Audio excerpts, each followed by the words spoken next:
Hello everyone, in this video I'm going to show you how to design a roadmap timeline using Canva. So for this you have to go to the start button, then you have to search for the Chrome or the preferable browser that you would like to use, and then you have to simply type in www.canva.com in the top navigation bar, and it will simply take you to the login page. You have to simply put in your login credentials there, and after that it will simply take you to the search menu like this, and there you have to simply type in the here you have to simply type in the roadmap timeline like this. Here you can see roadmap timeline, then click on enter. After that it will take a couple of seconds, and here you can see there are lots of pre-made templates that you can use, and you can just simply you choose one of them. So let's say I would like to choose this one. Click on that, click on the customize this template, and please note that there are some template that you would need to purchase the Canva Pro to use, and others for simply free of cost.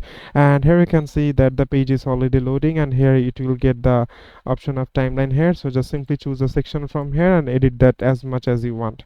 So it is as simple as that, guys. Thank you very much for watching this video.